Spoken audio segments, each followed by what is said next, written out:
जय श्री राम, जय हनुमान।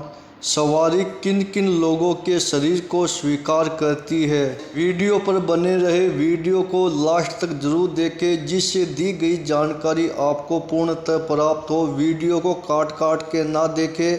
आप पहले तो इस चीज़ को समझिए कि सवारी क्या होती है।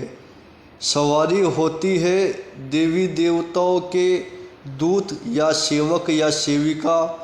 यदि आप किसी भी देवी देवताओं की पूजा पाठ करते हैं, उनके मंत्र जप करते हैं, उनके स्तोत्रों का जप करते हैं, तो देवी देवताओं के कोई ना कोई दूत या सेवक या सेविका आपसे प्रसन्न होते हैं और वह आपके शरीर में सवारी के रूप में आते हैं, जो कि लोक कल्याण के लिए आपके शरीर को चुनती है, क्योंकि वह उन्हीं शरीर को स्वीकार करती है जो पवित्रता से परिपूर्ण रहते हैं और जिनके अंदर देवी देवताओं के समर्पण के भाव होते हैं।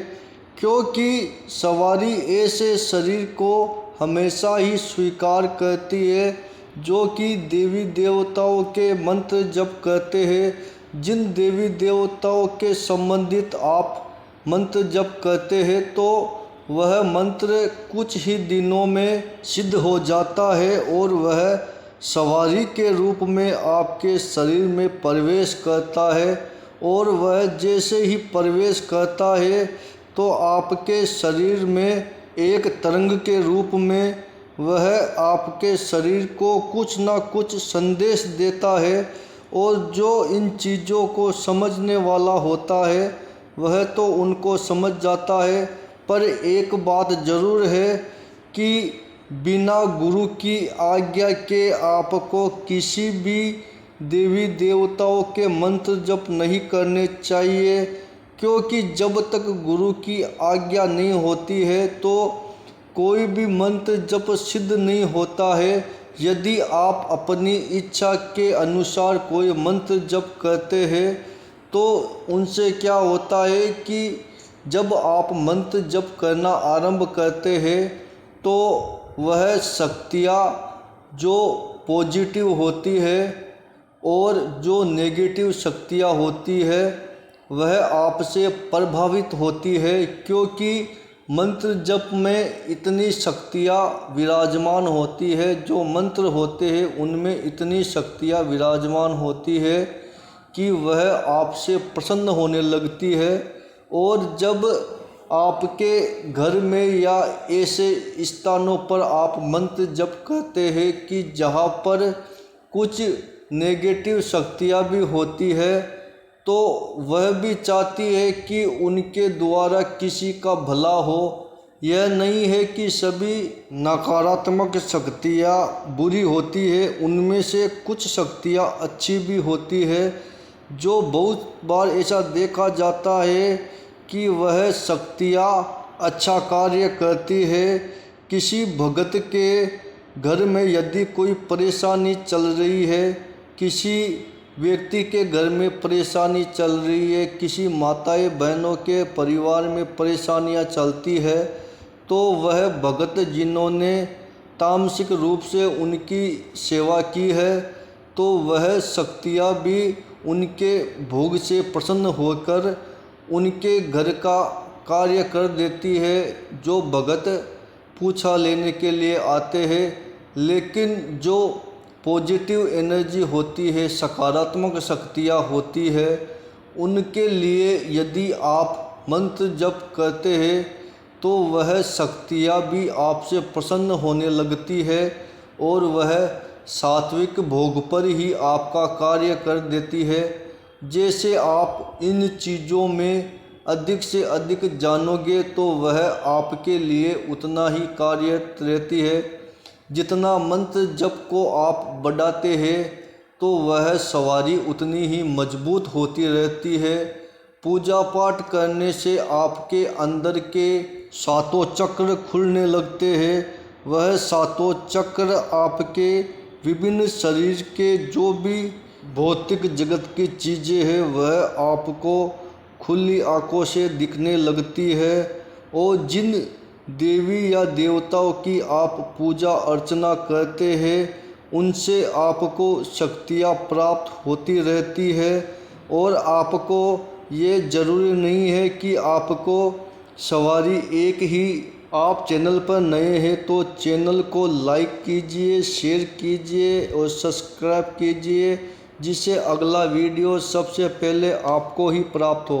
देवता की आए जो शक्तियाँ मंत्रों में होती है वह भी आपसे प्रसन्न होती है, तो वह भी आपके शरीर को स्वीकार करती है।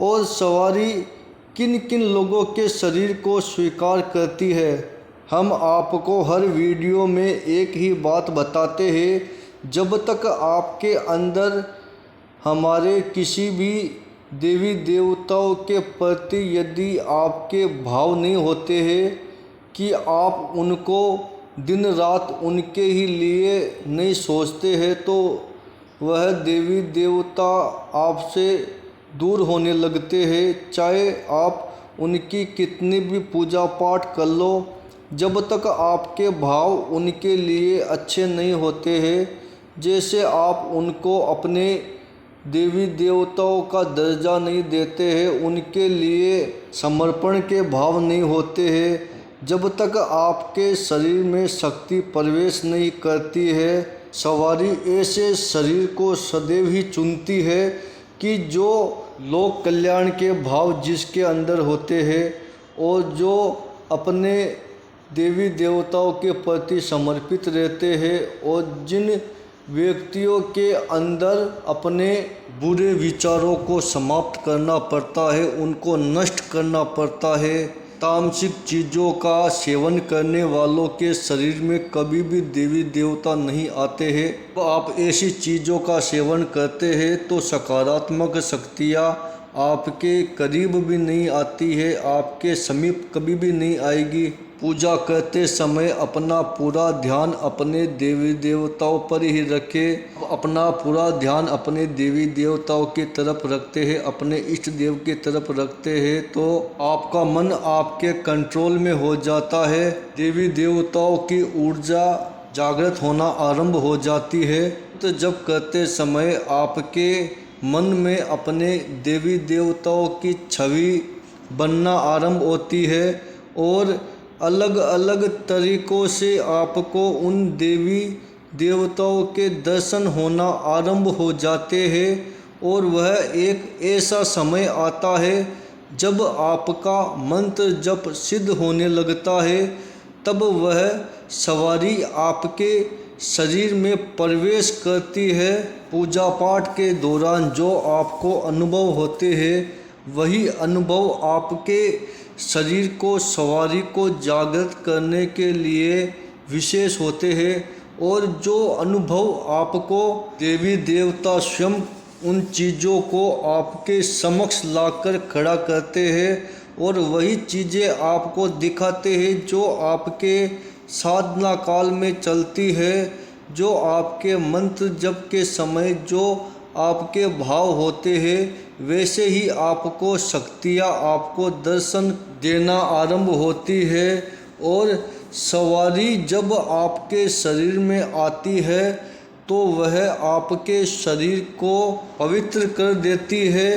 जो जिसमें जैसे गुण होंगे वह उसी प्रकार आपके शरीर को गुणवान करेंगे। अगर आपने अच्छी शक्ति की पूजा की है, अच्छे देवी देवताओं की पूजा की है, तो आपके अंदर वह सवारी अच्छी तरीके से आएगी, आपको कोई भी तकलीफ़ नहीं देगी, और वह आपके सभी कार्य को बिना किसी परेशानी के ही उसको पूर्ण करती है। पर आपको एक बात ज़रूर बताना चाहते हैं कि आप बिना अपने गुरु की आज्ञा के कोई भी मंत्र जप ना करें, क्योंकि जो आप मंत्र जप करते हैं तो मंत्र जप में क्या होता है, जो शब्द होते हैं उनकी भी आपको पढ़ाई करनी पड़ती है, तभी जाकर उन मंत्रों में क्या क्या होते हैं वह आपको केवल एक अच्छे गुरु ही बता सकते हैं। ऐसे ही वीडियो हम आपके लिए निरंतर लाते रहेंगे, प्रत्येक दिन लाते रहेंगे। अगला वीडियो स्क्रीन पर है। जय श्री राम।